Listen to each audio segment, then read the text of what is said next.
RPN, the Roddenberry Podcast Network. This episode of Mission Log is brought to you by Theragun. Try the Theragun Gen 4 for 30 days, starting at only $199 at theragun.com/missionlog. This episode is also brought to you by Eaglemoss Hero Collector and the brand new The Orville Official Ships Collection. The first ships in this collection, including the Orville itself, are available now at herocollector.com/Orville. Use Mission 10 at checkout to get 10% off your purchase with free shipping. Mission Log, a Roddenberry Star Trek podcast, episode 376, A Simple Investigation.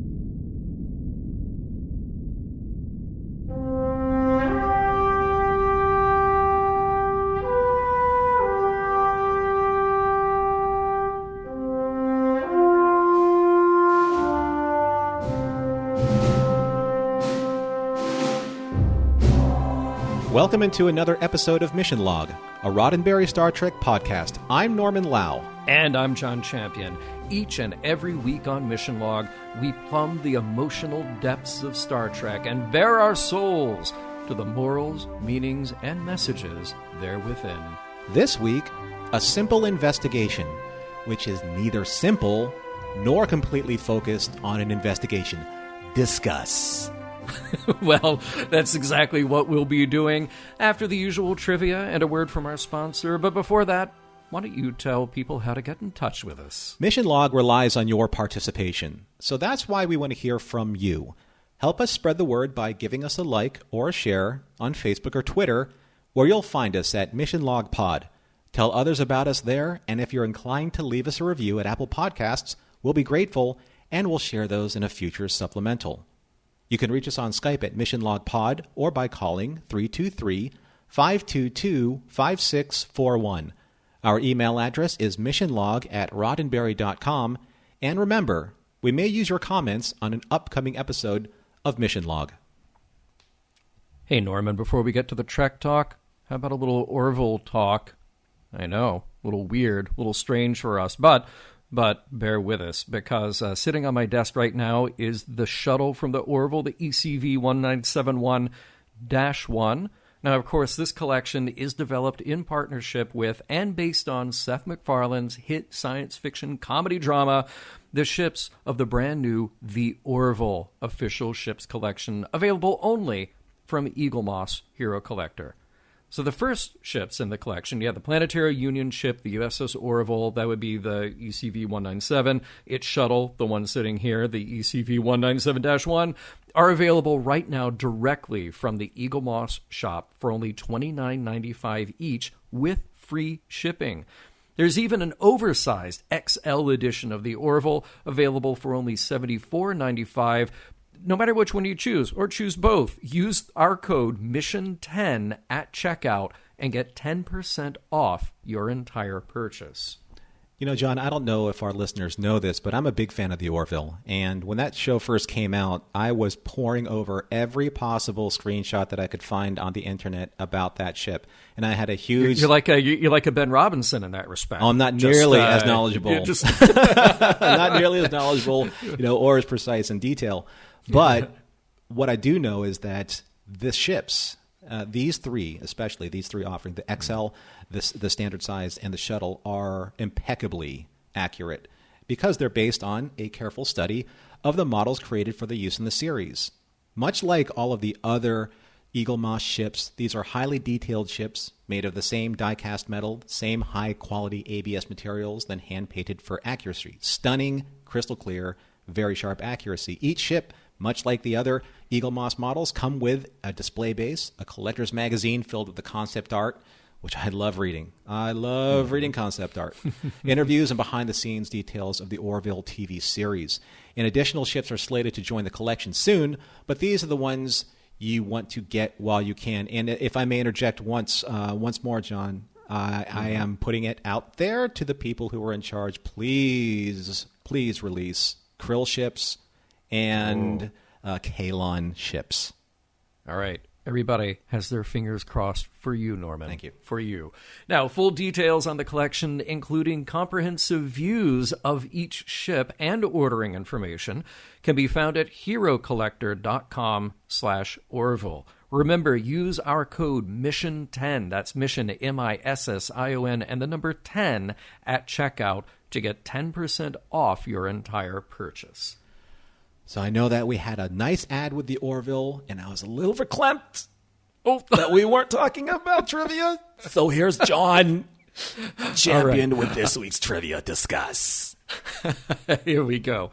A Simple Investigation was written by Renee Echeverria, and here's longtime Trek writer and DS9 producer Renee exercising some of his strengths with a deeply emotional, romantic story. He based a good deal of it on a 1952 film called The Narrow Margin. In that story, a mob boss widow is protected by law enforcement when she's on her way to testify, ratting out his cronies. I won't give away the twist, but it's one of those not everything is as it seems stories. Funny thing about that movie, it was directed by Robert Fleischer in 1950, but it was forgotten about for over a year by RKO owner Howard Hughes.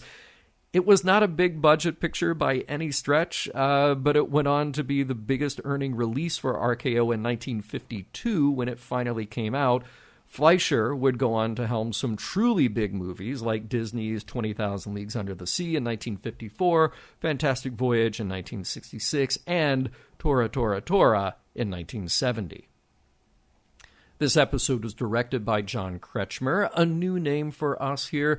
John got his start in feature films, working his way up as a production assistant and later as a second and first assistant director, and picking up some second unit directorial work.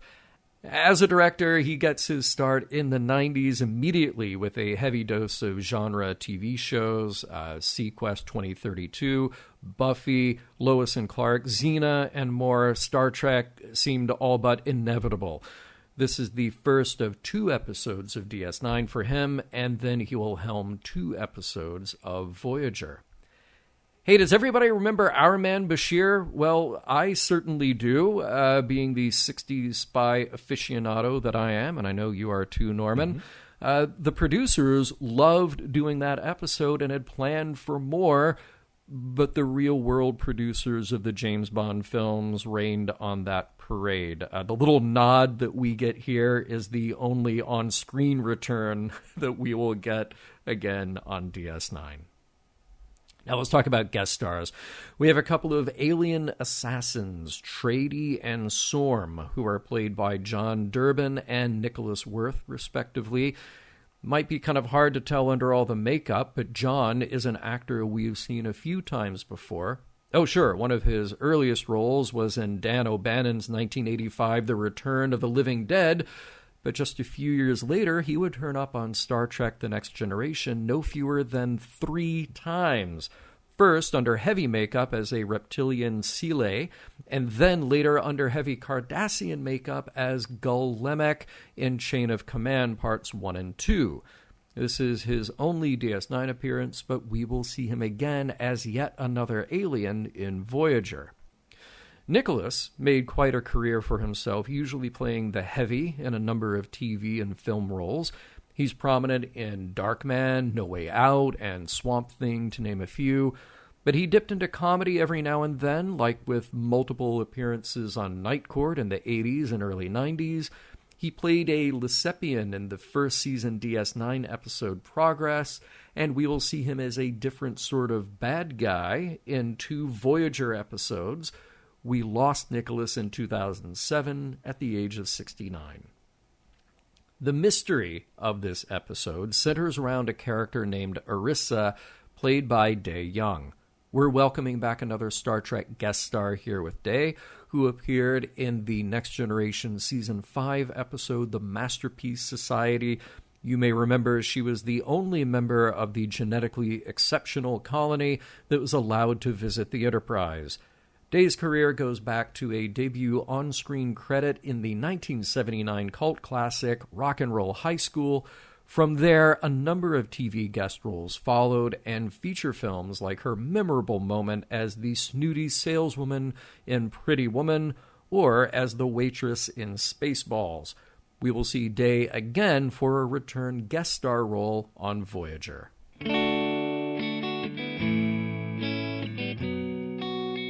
What kind of dame could turn a shapeshifter's head? Hold on tight, you're about to find out.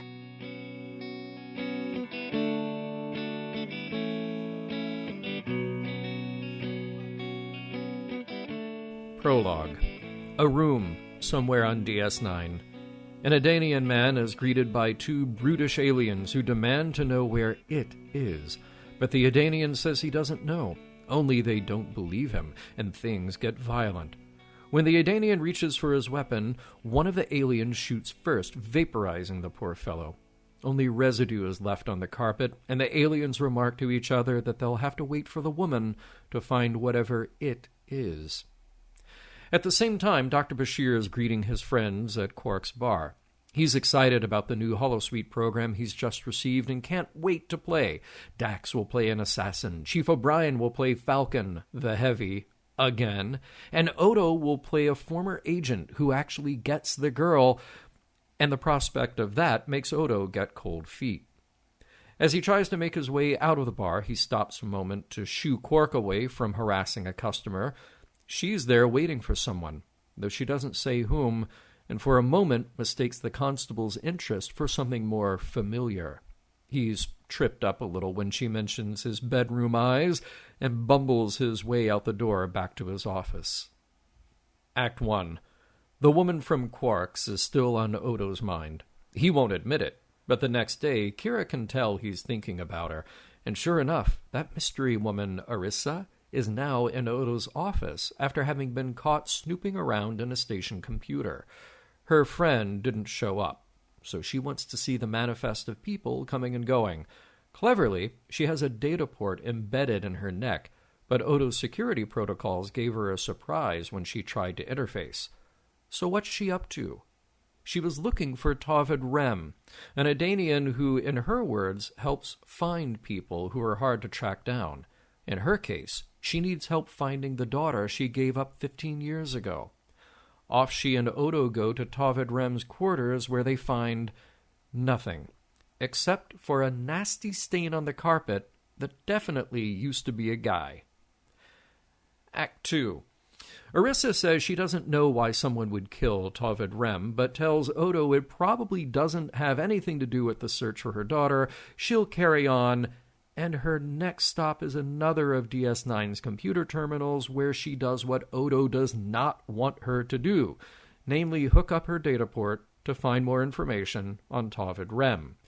Odo catches her, of course, when she comes sneaking out of the SA office later that night. Sure, Odo could have her locked up or strip searched, but she hands over what she found, an encoded data crystal. She has no idea what's on it. Odo doesn't believe the story anymore. There is no daughter, and he could have a doctor find out if she's ever been pregnant. So what's the real story? Orissa says she was working for a man, Drame, in the Orion Syndicate, doing certain jobs like cracking computers for him. But she wants out, and she doesn't know how or why, but Tovid Rem apparently had some information that could set her free.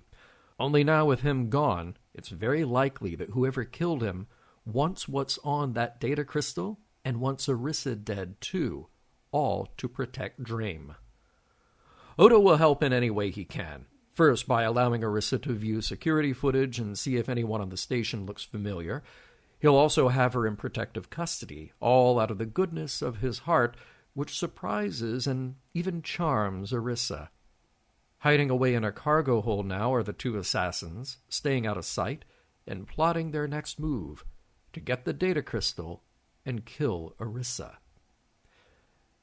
Act 3. That Odo, always a step ahead, shows Orissa to her quarters, then has the two of them beamed directly into his own quarters just to throw off anyone who might be looking for her. Once there, Orissa and Odo catch up.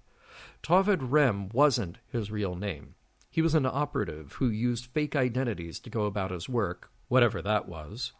Odo has asked the Edanian government to provide some information, but they're secretive, and who knows if that will be forthcoming. Arissa still doesn't really know any more detail, and she wasn't able to identify anyone on the security footage. She explains to Odo that on her homeworld, Phinea, she was a net girl who would sell access to her mind, hence the data port that leads to her brain. Drame was someone she met this way, and they became involved. She became aware of the evil things he was doing, murders and more, and she decided she wanted out. So here she is, with no idea what's on the crystal, trying to run from a gangster, and her only other link to the outside now gone. Odo says he'll offer all the protection he can, and he encourages her to testify against Drame, take immunity. He'll even take leave from DS9 to protect her. The two have the common bond of having worked for people who are on the wrong side. In a holosuite, Dr. Bashir is playing secret agent when he's interrupted by Odo. The constable needs some advice of a personal nature. Sure, the game is still going on, but this is important. Odo doesn't know what to do. If he thinks he likes a woman and he doesn't know what she thinks of him, and how would that work anyway? Bashir's advice amounts to, you'll never know unless you try. So Odo tries. He returns to his quarters and finds Arissa still awake. She can't sleep, and he sheepishly says he normally reads now, but he solved the whodunit of his novel only 3 pages in. The two step closer to each other. Closer again. They're not talking anymore about the investigation or books, and find themselves in a romantic kiss. Act 4. In bed. It's Odo and Arissa, and they are canoodling. Yes, they are intimately wrapped with each other, and Odo opens up that he has never had as close a relationship with any humanoid woman before. For changelings, it's different. But according to her, he's got the hang of it. Reality breaks their happy glow for a moment. The Orion Syndicate will be after Arissa in time, but for now they'll just enjoy each other's company until they know what to do next. Their closeness is not lost on Odo's crewmates. Dax and Kira discuss that Arissa has been staying over at Odo's while Worf admonishes the two for gossiping, and it becomes more apparent when punctual Odo is late for a call with Starfleet intelligence. Meanwhile, Arissa has done something a bit impetuous, contacted Drame on her own, and offered to give him the data crystal if he'll let her go. Word gets back to the hired assassins, but the word from Drame is that they'll still kill her when they get the crystal. Around this time, an Edanian representative appears at DS9 responding to Odo's call for clarification on Tavid Rem. He explains that Arissa is not who she appears to be. She's actually an Edanian intelligence officer so undercover that not even she knows it. Her real personality was saved on the data crystal so she could be reprogrammed to infiltrate Drame's organization. It worked extremely well, and now she's in danger. But Arissa, the current version of Arissa, thinks she's a step ahead. She takes the crystal to Drame's goons, thinking that she'll get a fair deal. While one greets her in the cargo hold, the other hides away, preparing his weapon to take the fatal shot. Act 5. Fortunately, Odo and the Edanian are hot on Arissa's trail. Those thugs are not going to play nicely, and just as they are poised to assassinate Arissa, our heroes leap into action. The killers are downed, which now leaves Arissa to contemplate what's on the data crystal. It is intended for her data port, and it is her real personality. All the memories, everything that made her her. The Edanian explains that the undercover portion of Arissa's job started 2 years ago, and she knew the risks. Drame had used telepaths to screen out anyone around him that was law enforcement, so this was the perfect cover. Now they have enough intelligence to testify against him. After her memory is restored, Arissa is surgically altered by Dr. Bashir to look like her true self again, an Edanian woman. Sometime later, she enters Odo's quarters alone. She tells him that in her real life, she's married. And now she's come to say a tearful goodbye. She doesn't know she'll ever see him again. But that other woman she was did exist. She was real. And she did love him. The end. I love how the alien assassins aren't all that great at what they do. Like, it's not, they could have gone for broad comedy here. It stops just shy of being totally comedic, but it's just realistic enough that a couple of guys who had to turn to a life of, enforcement, this were the brightest bulbs. But at least they were polite. They were. They were very polite. Yes. I loved, one of the henchmen said, after the original agent was murdered and turned into scorched ash on the carpet. Look what you did to the carpet! What are you doing? I'm sorry, I thought I had it on stun. I know, a little like Diamonds Are Forever, Mr. Kidd and Mr. Wynn without the other weird subtext there. But yeah, it's just they're just odd. This is all it is. They're just odd, Hey, speaking of a Bond reference, we got a Holosuite program. We get just a glimpse of the further adventures of Julian Bashir. I love that. The return of Falcon. Oh, yes. Falcon again? Really, me, Falcon? Come on. One little thing about that I'm sure that you noticed, that program came from Bashir's friend, Felix. Mm-hmm. He said, according to Felix, it's worth the wait. Well played, DS9. Well played. Those stickers or those signs of the Ferengi Commission closing Quark's bar down, they're still there. They are. They are the ones that Jeffrey Combs put there. Yeah, like Brunt. When Brunt closed down the bar. The FCA. Hey, yeah. I love that they're still there because it's like they closed us, but we didn't close. So it's like a big middle finger to the FCA. It truly is. Yes. I like the bedroom eyes reference because that's Grabby Morn's new hit single. He's got changeling bedroom eyes. Oh, man, Grabby Morn. I can't wait for that. Oh. I don't know if you knew this, John. I don't know if our listeners know this, but Morn is a huge fan of the 20th century performer Kim Carnes. Yeah, and who isn't? So, of course, Grabby Morn would be. Yeah, that makes sense. He's got changeling bedroom eyes. Perfect. Yeah. Hey, this is, I guess, the only time that we get to see Edanians on screen. And I would thought we've had multiple references, but this is really it, and we get a few of them here. One thing I'll say about them, they may be secretive, but they make a good spiced pudding. I mean, they are famous for it. So, yeah. Sharp-eyed Odo, he's the constable without peer. Mm-hmm. Of course, he would see the ash and the scorch marks, and the after the murder. But you would think the assassins, after making mention of that, you'd think maybe they would break out a dustpan, or something. Yeah. Let's just put this chair over it. That's good enough. Well, again, they're not the best assassins. They're just they're okay assassons. They would come back to Drame and he'd be like, "What? You got caught because you left the ashes of the guy there?" Well, we just thought we had to kill him. We didn't know that there was another part. If you'd put that in writing, then we'd know. They're just so I see Drame is being played by Dennis Farina, and he's on the phone with one of his henchmen. He's like, "Are you eating again?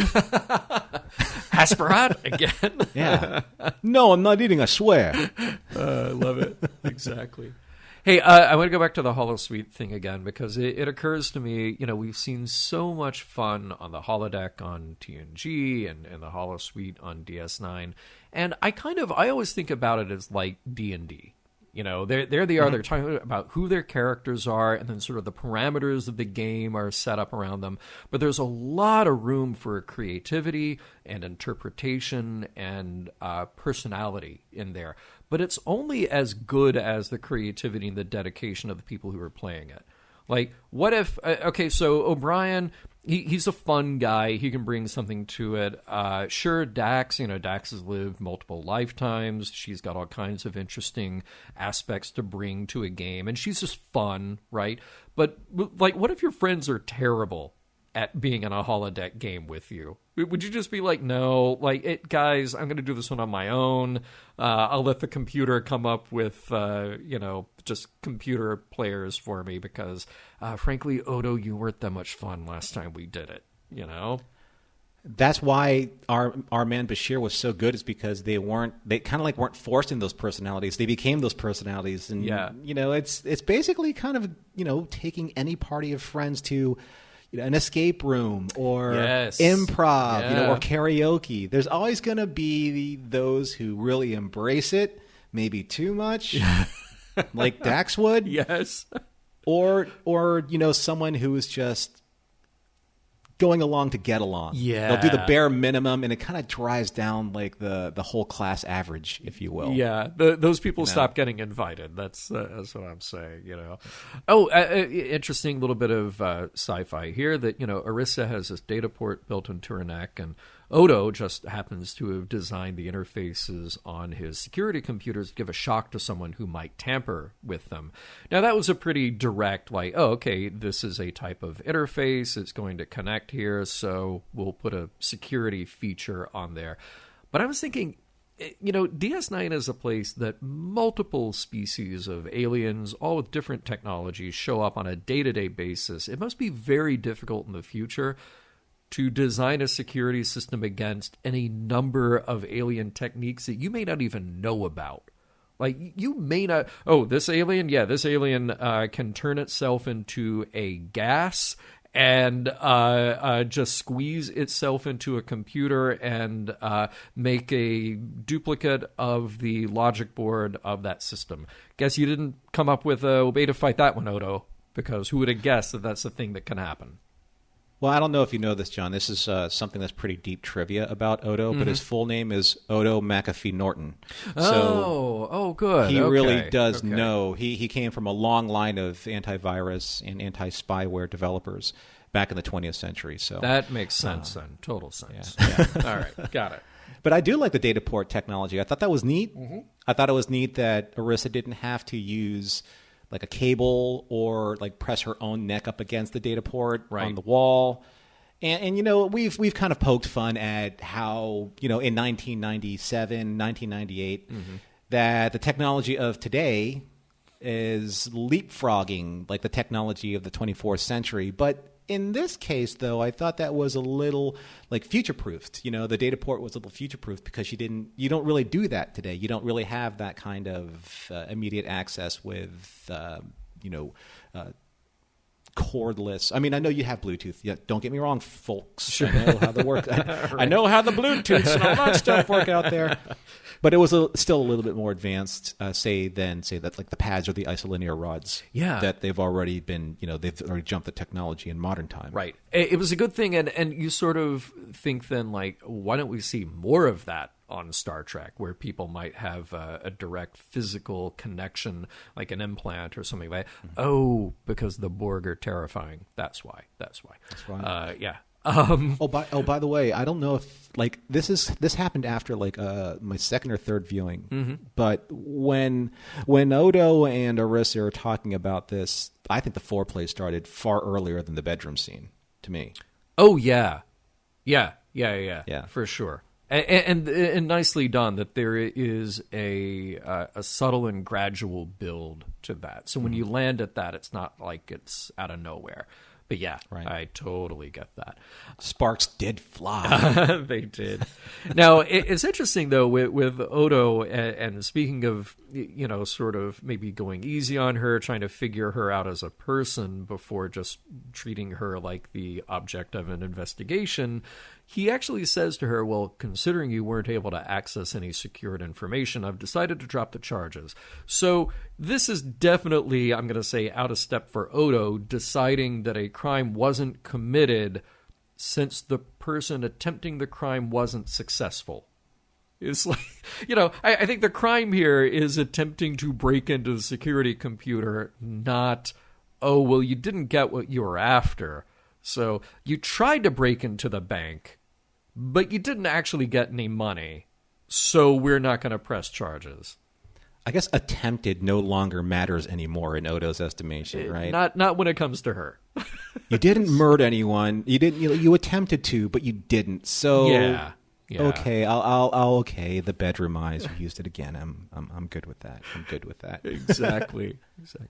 Now, we do kind of gloss over what a net girl is, and in the 21st century, talking about it here seems a lot closer to whatever they had in mind in 1997. Suffice to say, it's an interesting, weird, touchy thing. It sounds like prostitution, but in this very curious way where somebody is selling access to their mind. I thought this was...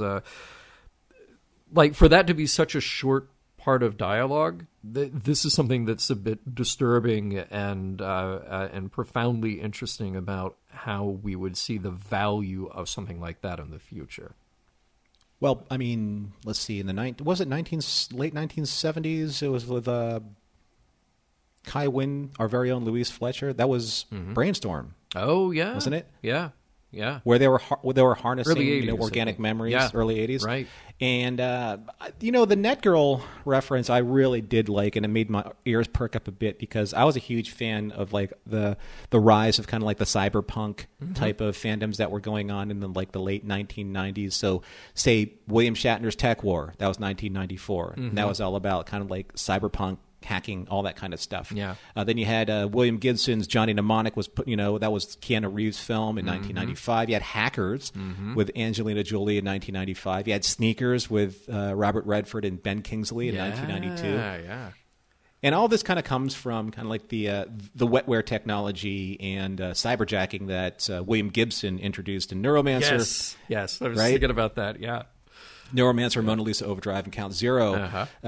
So I thought that talking about this type of technology in the 24th century, I found very relevant, not only to like the real-time production in the late 90s, but just in a way where you're using, and especially in the Orion Syndicate, you're using it as a form of prostitution. Yeah. Where people can pay to basically walk around in your mind. Yeah. Walk around in your experiences.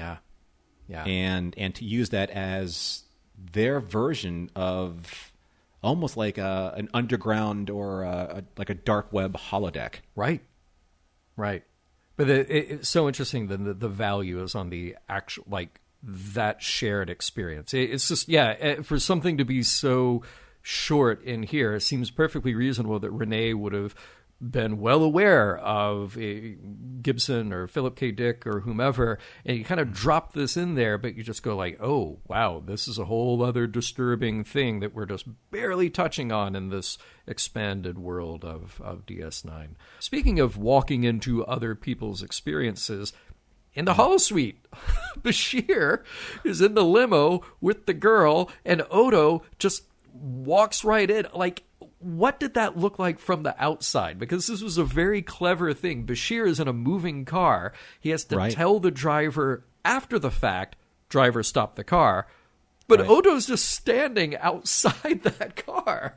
So it's you see like the lights, the headlights in the cars behind them moving. Right. So it's like a rear projection. So it's almost, I had in my mind that being in that holosuite game would almost be like being in the 60s movie where it's a rear projection, you know?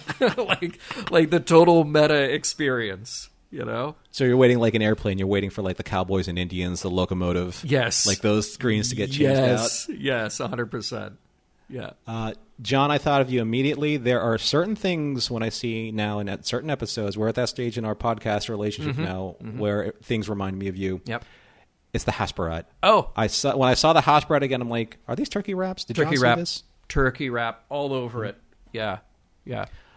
Another thing that I was concerned about is because I understand the rating systems of the TV shows of the 1990s. And so when Orissa was in Odo's room and things were becoming a little bit more steamy, at least from a dialogue standpoint, you know, Odo was talking about how he would revert into a gelatinous puddle to relax. And then Ursa said, "I'm so tired. I wouldn't mind being in a gelatinous state myself." Whoa! Hey-o! Whoa! Hey! Hey! Watch Dial out. back the innuendo writers on that, because I'm just kidding. I really love that. I thought it was clever. And yeah, when O'Brien comes in, he opens up the door and he kind of busts Bashir, our man Bashir. He's like, "Hey, car trouble, Mr. Bashir? Hi, Odo." Yeah, right. It's like, what's Right. going on? Yes, exactly. Hey, we love to point out when Worf is the master of the one-liner. You can begin your experiment at any time. Worf saying that to Dax. It's like The greatest. Knock off the gossip. That was good. And such a short moment. There's not a whole lot of Sisko in this episode, but such a short moment. I really like Sisko's response to learning that Odo has spent the night with a woman. He says so little, and yet it says it all. Yeah. It's like Avery has these soliloquies, these grand moments that like solidify him in the pantheon of the greatest captains in Starfleet, but none of them really compare to those sly moments when he's like, "Oh, really? Yeah. A woman?" Yes. So good. It's so honest. Yeah. Right? I mean, I think it's more like Avery's like, "Really? Renee got, he was hooking up? That's cool, right? Perfect. We're good with this, right?" Perfect. Oh my God. Yes. Oh, and interesting little bit, the Edanian intelligence officer who is very forthcoming when he shows up on DS9, he meets Odo for the first time, and he's just like, "Here, let me tell you everything that this is about." Even though the Edanians are super top secret about everything, this guy just shows up like, "Yeah, I'm just going to explain the whole thing." I get it. It's exposition. You have to have that for TV, but kind of funny given what we know or don't know about them as a whole. Yeah, that's where the episode kind of like took a weird turn for me, because I'm like, and I'm not saying it's unoriginal, but I was just like, oh no, it's the Total Recall thing. It's the Doctor Who putting his consciousness in the Watch thing, which is even more heartbreaking because the Doctor Who episode, Family of Blood, with David Tennant, that was a little bit more similar because he does fall in love with a woman in another, when he's like under the auspices of this other personality. Yeah. And when he had to return into the Time Lord, he had to leave her, and I was like, "Oh no, is this where this is going? Is this where this episode is? Dare you break my heart? How dare you?" Yeah. I have no heart. I'm just kidding, like Leto said. Okay, so I'm not as well versed with the subtleties of Deep Space Nine, I know, as most are out there that are listening. So Draym employs telepaths to scan everyone who works for him. It's the only way to get past them. They're telepaths in Star Trek? Well, you need to give a call to Luoxana Troy, maybe. But I mean, like employed criminal telepath elements? Yeah. Or unless they're just really good liars. Oh. That, I think. Because, hey, look at his dream. He's a criminal. I mean, why not just get a little piece of that action? Does a shapeshifter's head really turn, or is he just rotating his face around without turning his neck? Maybe that's one we don't want to find out.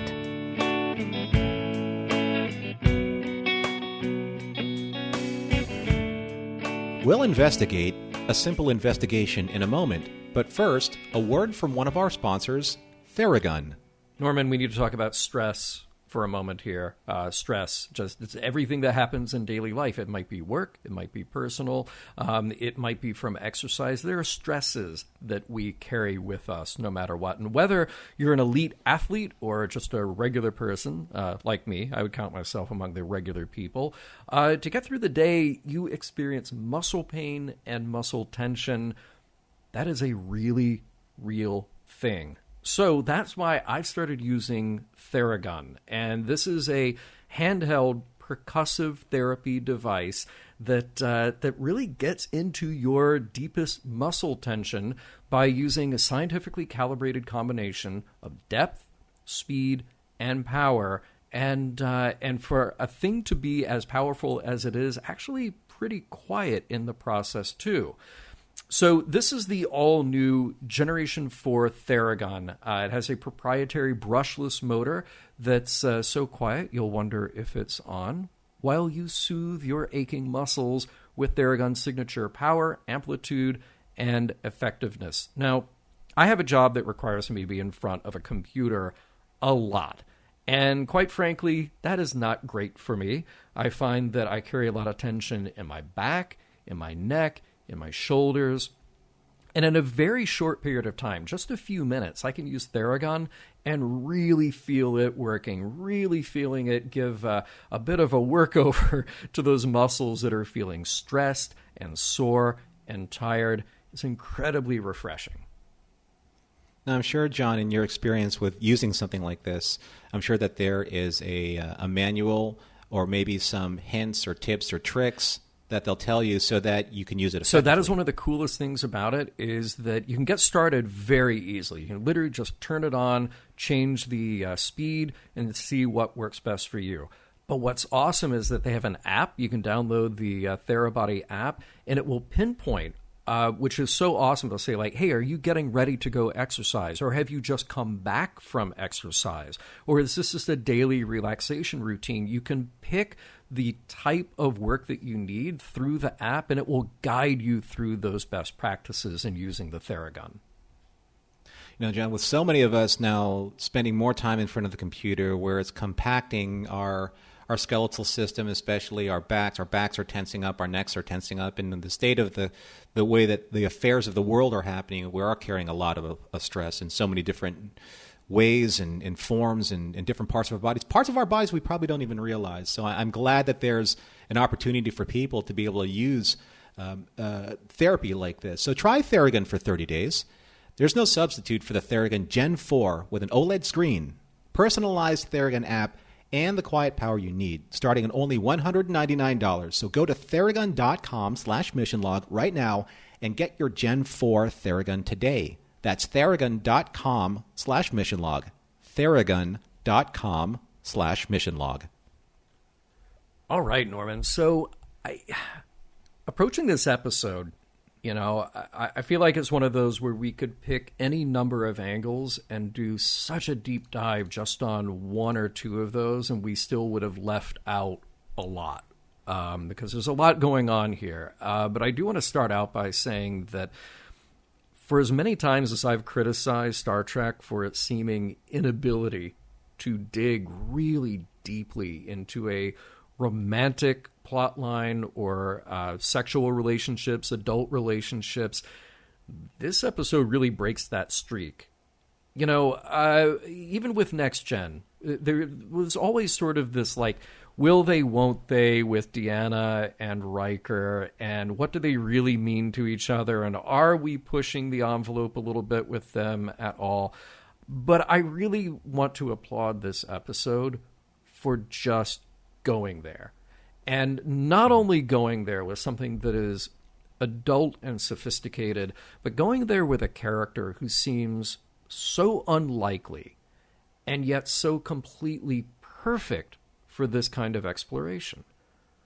There's a lot of complication around Odo.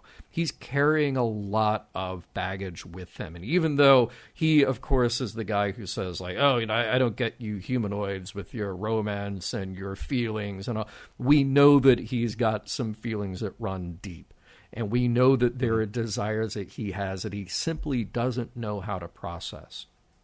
So what an interesting way to be able to explore him and get him to be able to open up emotionally and physically here as well with somebody who seems to be tragically the perfect partner for him. And you know what? Let's. I want to roll that back a little bit because they are so good as characters together. There's obvious chemistry between the two of them from the very beginning. And I did mention this before, that maybe in their little cat and mouse play that they had at the very beginning when she mentioned the bedroom eyes, then going into the data port lockouts and the spark that it set off in her. And there's something already there, and you believe it. It's earned. It's something that you want to see develop. But I really do think that the strength of that is solely on the fact that they cast the very perfect person to play Orissa. Mm-hmm. Dae Young was perfect. Mm-hmm. And her chemistry with Renee is one of those untangible things you can only hope for in casting. You can never plan on it, and no matter how good two performers are, they may never really get to that level. There is such an organic chemistry between the two of them that it's just really very easy to watch. But I think that Odo here is kind of playing at a white knight motif here. I think he so wants to be the savior of somebody that he sees that he could not save himself, but he's trying to save somebody else. Yeah. And in doing so, I think that he's embracing the whole romantic nature of the romantic hero, the one that comes in, the one that is the shield against, this person's plight, the one that can protect them and comfort them and shade them from harm. But at the same time, though, he's doing something that he's never done in the course of his life. He's actually putting his emotions at risk, and something that it's terrifying to him. And when he finally embraces that, I think that one of the most beautiful moments in this episode are just the very simple yet incredibly sensual caressing scenes. Just the simple lines that he traces on her collarbone, or she traces on his nose. Those speak volumes without being gratuitous, or being overdone. Yeah. You're not saying, wow, they're in the sack together, that's hot. No, they're exploring a completely different physical manifestation of what they've already achieved in the preamble of their relationship earlier on in this episode. But the one thing that I found strange is that Odo is so tender in that moment. When did he learn that? Right. Well, we don't know what all is in Odo's mind and the information that he's absorbed. But all we know is that he puts up this wall and says, he doesn't get it. He doesn't like it. Oh, you humanoids are so distracted by your notions of love and relationship. But we also know that he's been reading novels and he's been reading books about relationships, and we don't know what he's been doing in the holodeck in his spare time. He's learning something. He's an observant person. He's picking up this from somewhere, so he's got it buried. I'm going to go back to that moment in the bedroom scene that you're talking about. That's a perfect example of Star Trek doing something that is not this like winking, salacious, sort of wink, wink, nudge, nudge moment. No, it's just intimate and it's heartfelt, and you're just letting the actors really relax into it and be genuine in the moment. And that was wonderful to see. I also want to go back to something really early in the episode, which is Orissa and Odo's first meeting. Because you're talking about how this attraction builds, and I think it really says something that the moment that attraction starts is the realization that Odo is not there to hit on her, because it's the exact opposite of what Quark is doing, being the jerk there with that the finger and the whipped cream and just being awful. And yeah, you could say that somebody would step into that situation with an ulterior motive, but in this case, there was no ulterior motive. It was just Odo doing his job, which is, Quark, knock it off. And this is who I am. And then he loses his balance, literally, because she is being human to him. And I wish there was something that gave us a little bit more understanding of why Odo was so standoffish to join his friends in the game, because it's from that moment transitioning to when he was there and then going towards the exiting the bar and then seeing Quark harassing Orissa. He seemed wounded in some way, which is why I think that when Orissa really took a deep look at him, she did pay that compliment. You have very bedroom eyes. That's something that's very forward and very flirtatious to say, but also at the same time, though, she was seeing something that I guess, you could use the old axiom that the eyes are the windows to the soul, and she was seeing something that she either resonated with or connected with or found something that was just comforting in the fact that he wasn't gazing over her like she was some type of piece of property, Yeah. like she usually would have been as a net girl. And like Quark was looking at her, Right. She's there on a mission that she doesn't understand. She knows that she's in danger, and to be able to connect with somebody who seemingly isn't trying to get something out of her, that's got to then allow her to drop her guard a little bit, and in a very charming way let Odo drop his guard. We don't get a lot of moments like that out of Odo. Right, I want to talk about something else here, and like I said, there are so many aspects that we could pick apart, but I think we both agree that the romantic aspect and the growth of this relationship is really, it's charming, and they really sell it to the audience that we absolutely believe it, we buy it. But I want to talk about the psychology of Orissa here, because we've talked before about the transporter being a death machine. You take someone apart atom by atom, and then they get reconstituted out of something else somewhere down the road and another. Oh, you're an old-fashioned boy. Oh, yeah, absolutely. But I want to ask you, is this idea any less horrifying than that? You take all your memories and personality, write that data to a chip, because it's in your brain right now. It's not ones and zeros. It's synapses firing and the connections that those have made, but it's still just data that can be written to a chip, so that then you can be reformatted, and turned into someone else, because you're just changing the nature of those connections. Then when the mission is over, you are restored with that backup of the data of who you were before.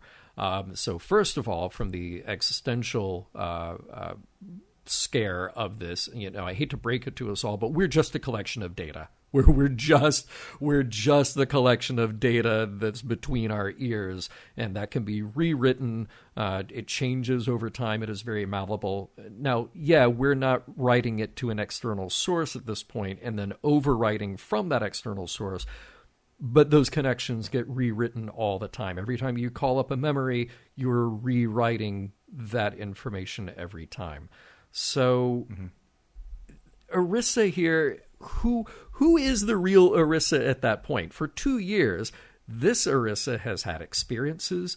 She has had emotions. She has had regrets about what she's done. She has formed, presumably, friendships and relationships. Not all of that has been good. Clearly, she discusses the things that have been a huge downside of this. But those genuinely occurred to her, and now those are to be taken out and overwritten with somebody that she doesn't know. She gets to wake up and not be that person anymore. It's sort of like, is that any worse than, Dr. Bashir just erasing Worf's brother, Kern, and then he gets off the operating table and... Who's that? Kern, Worf's brother. He has a brother. Yeah.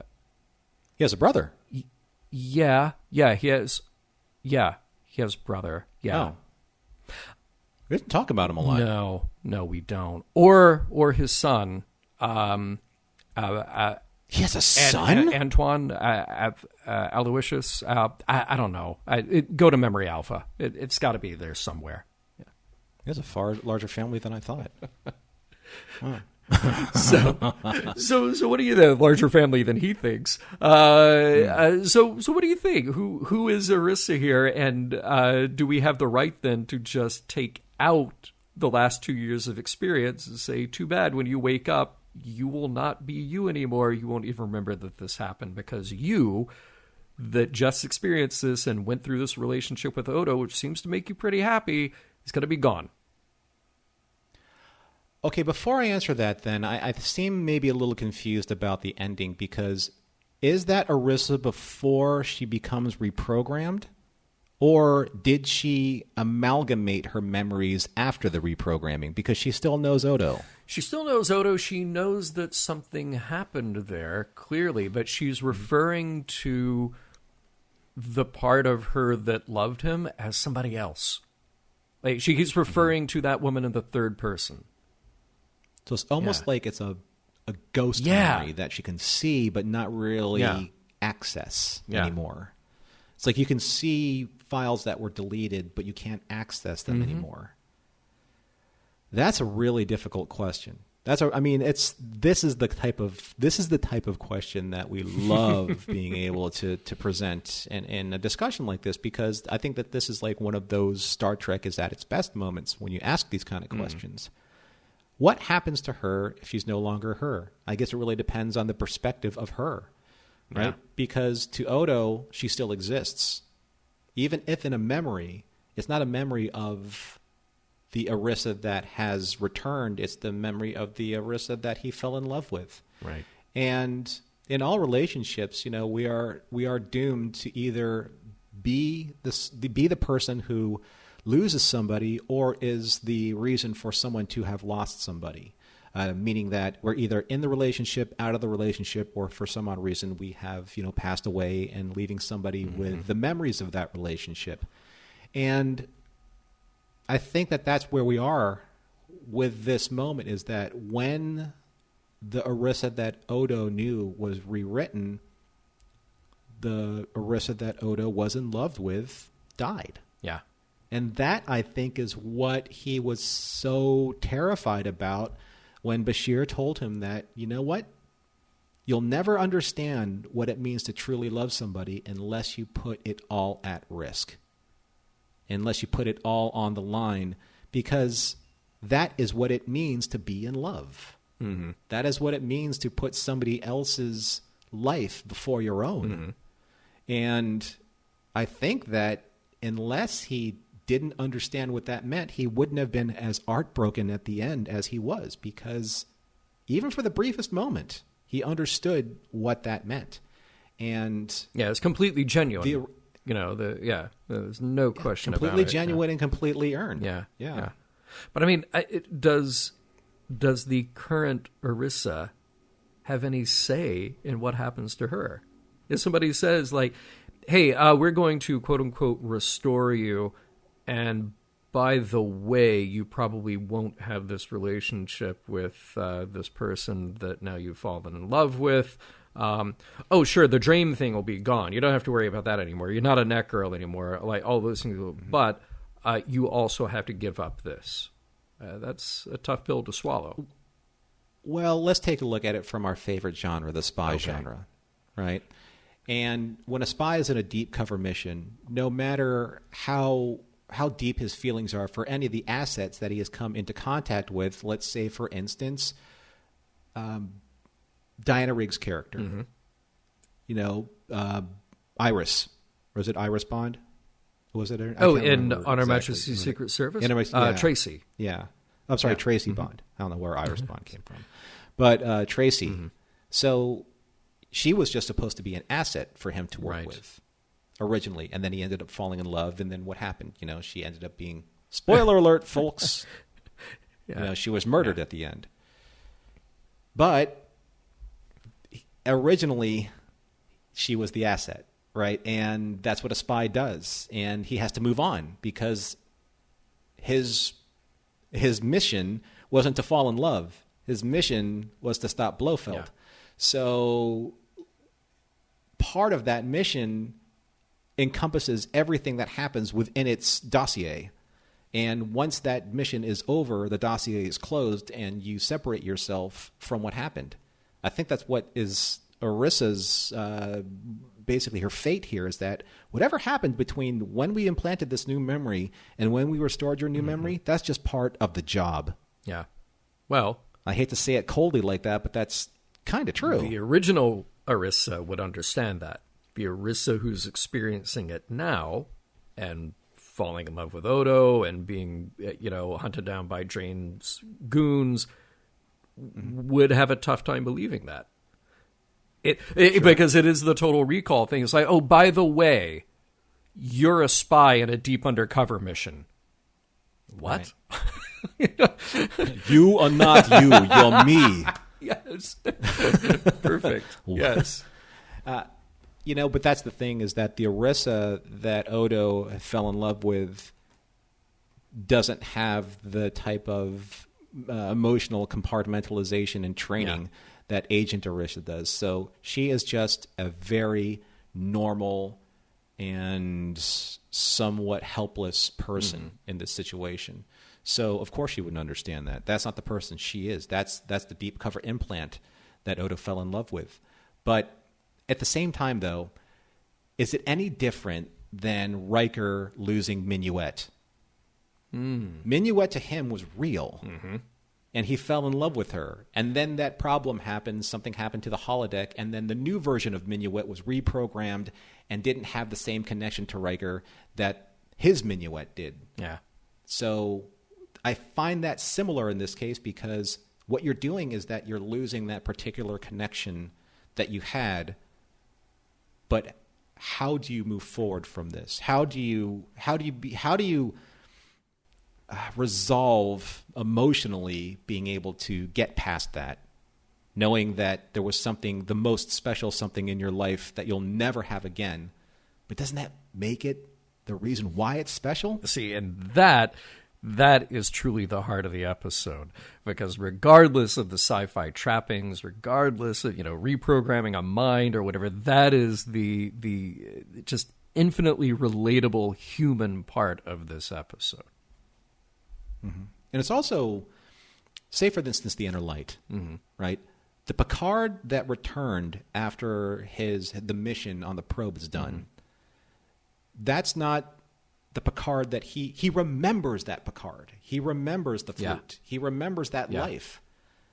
So he is also ripped away from probably the most perfect, familiar memory that he's ever had, or maybe ever will have.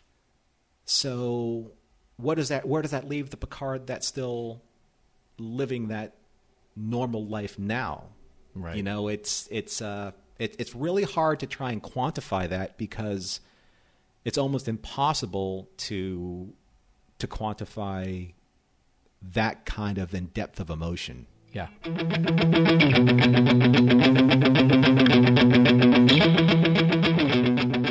Can you break a shapeshifter's heart? Or does he even have one? Do these questions get any less disturbing?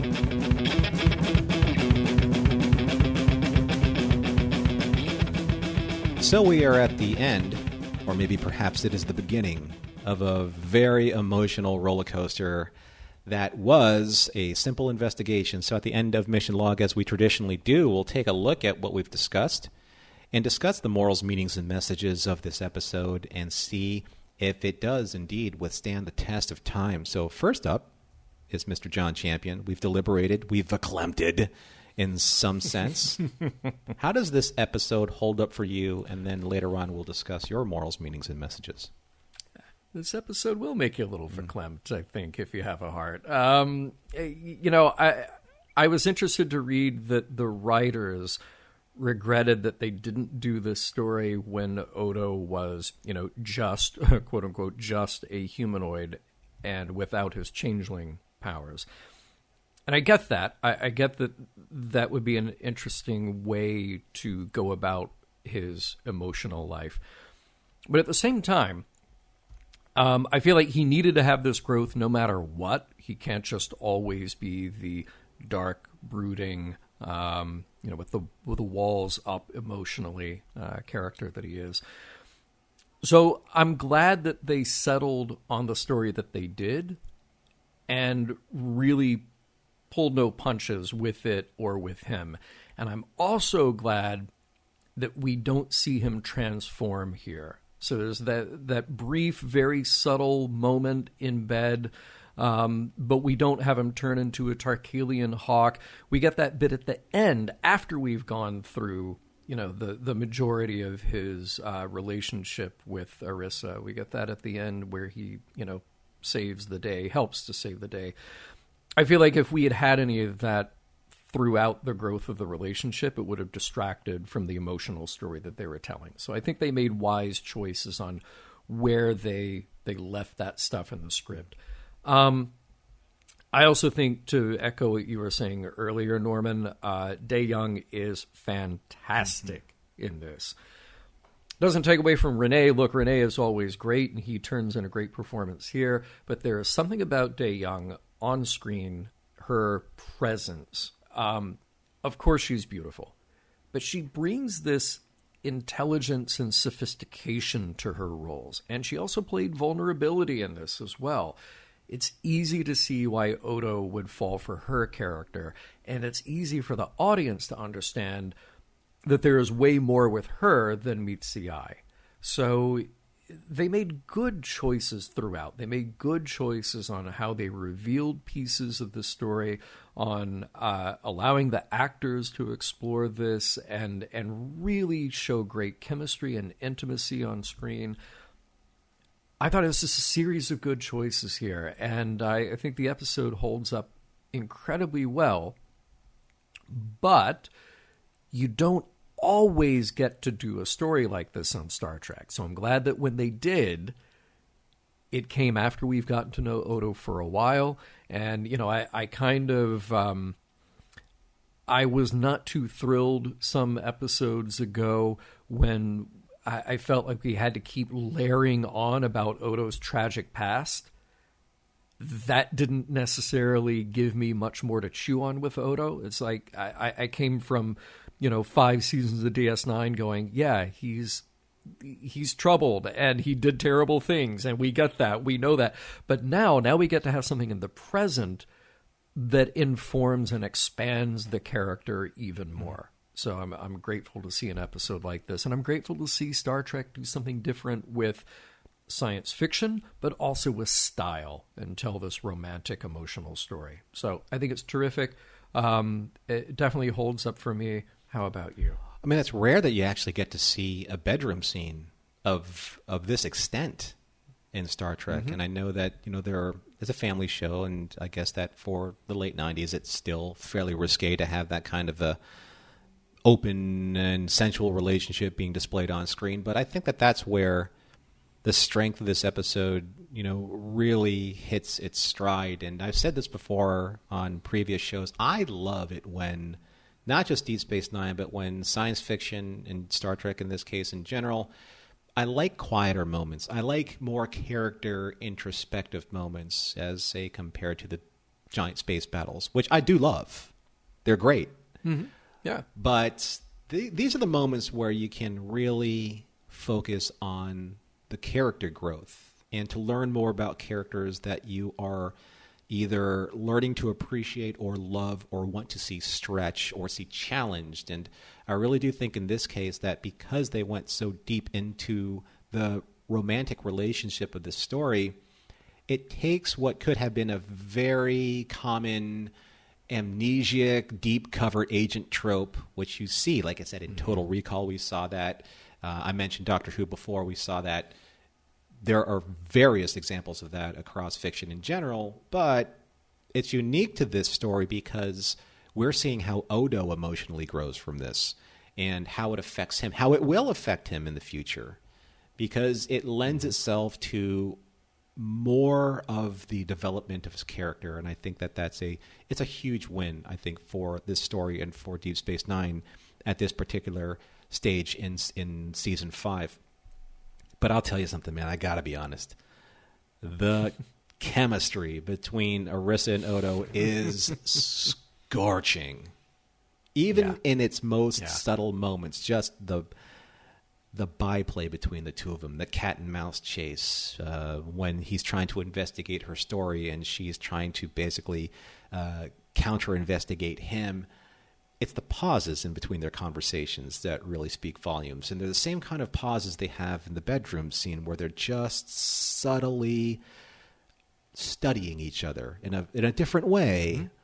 But it's the sensuality of those moments that are powerful yet understated and done so tastefully. And I think that that's where also this episode truly holds up, because it doesn't have to be gratuitous. It doesn't have to be overdone. And they hit the right balance of being able to show exactly where Odo is emotionally and how tender he could really be, knowing that we've never seen this side of Odo before. I don't think anybody has actually come out and said it exactly as it was at the time, but 'tis better to have loved and lost than never to have loved at all. Attributed to Alfred Lord Tennyson. Of course, this episode is about Odo's growth. It's about his emotional growth. And it's this little treatise on love and the good and the bad side of that. Not even a bad side, but the unfortunate side when that's gone, when conditions change. And Odo goes through a lot here in this very short, compressed time. Odo has to go from figuring out what it actually means to have this accelerated, growing, loving relationship with a woman. It turns physical, and then she's gone for nothing that he did, the circumstance completely out of his control. But we get to see the growth that goes to Odo even when things don't go his way, when Orissa is gone. And I think that's really what this episode is about, if we were to say that there is a moral meaning message. The meaning here is simply about what we do when a relationship is explored and then comes to that end. And we have to ask ourselves sort of what Odo has to ask is it really worth the risk? And Bashir certainly encourages Odo that it's worth the risk, and that's what you do. You just put yourself out there and you see what happens. I think certainly, any number of us have been through a relationship that has grown and then fallen apart. Maybe multiple times have grown and fallen apart. And there is something absolutely to be said about the strength of experience that comes from that. That even in the worst of circumstances, there is actually a growth moment and something positive for surviving, getting to the other side, and then bringing that experience to the next time. So that's what we hope for Odo here, is that for all the times that he's denied his interest or his emotional side, now he's been forced to confront it. Now he couldn't help himself but confront it. And he also couldn't help it that it would end. So what we hope is that he grows from this, and that the next time around, he's even in a better position to allow himself to be open and vulnerable emotionally and be able to deal with whatever comes next from that. So for all the folks who have heard me say this from time to time, I text John sometimes about my first reactions to when I watched the episode. And I said, John, in like the first 15 minutes, I'm like, man, this is going to be a piece of cake. The response to this is going to be easy. Our write-ups are going to be easy. The discussion is going to be easy. I was so wrong, when it came to this episode, because it really did hit me quite emotionally at times. And I think I landed basically on a very similar note, John. And it's kind of where Odo is at, and maybe where some of us have been at in times of our life, or maybe still are. And that's the whole aspect of romance or romanticism and giving up one's own emotional control, because, I've been through it, and several times in my life, actually. It's terrifying to take a chance on a relationship.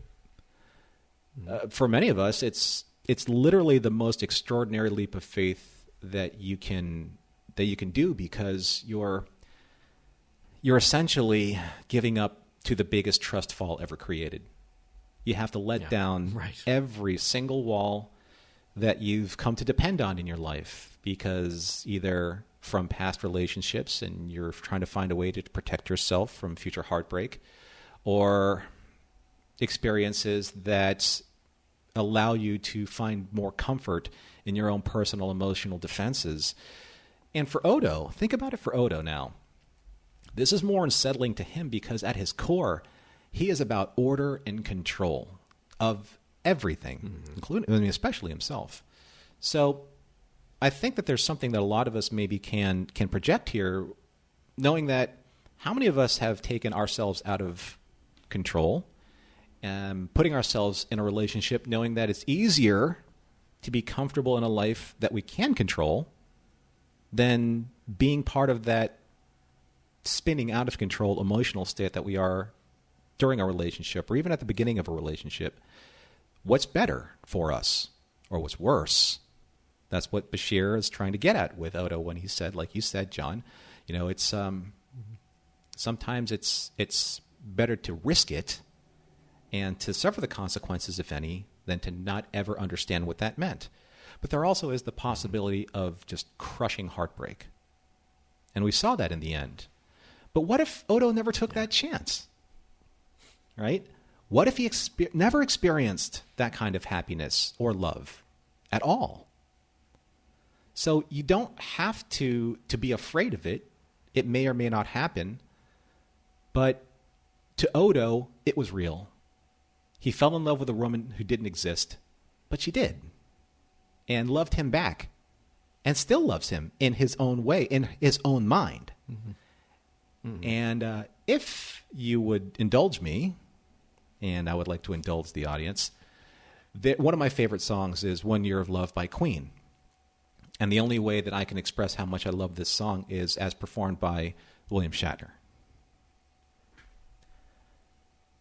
Just 1 year of love is better than a lifetime alone. One sentimental moment in your arms is like a shooting star right to my heart. Mission Log is produced by Roddenberry Entertainment. Executive producer, Rod Roddenberry. Our website and your opportunity to comment and connect with us is missionlogpodcast.com. If you'd like to support Mission Log directly, you can do so at patreon.com/missionlog. Enjoy all the great Roddenberry podcasts at podcast.roddenberry.com. And for more Star Trek news and discussion, be sure to visit trekmovie.com. On the next Mission Log, business as usual.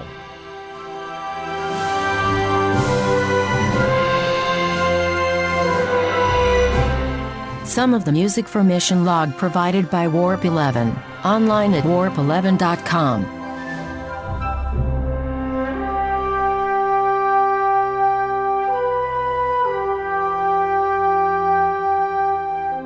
I'm just glad we got out of this episode without anyone downloading me into their neck, which is a sentence I don't think anyone has ever constructed before.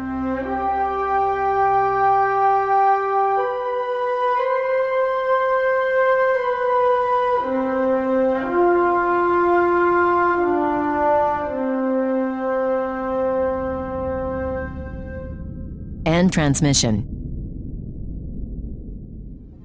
Podcast.roddenberry.com, the Roddenberry Podcast Network.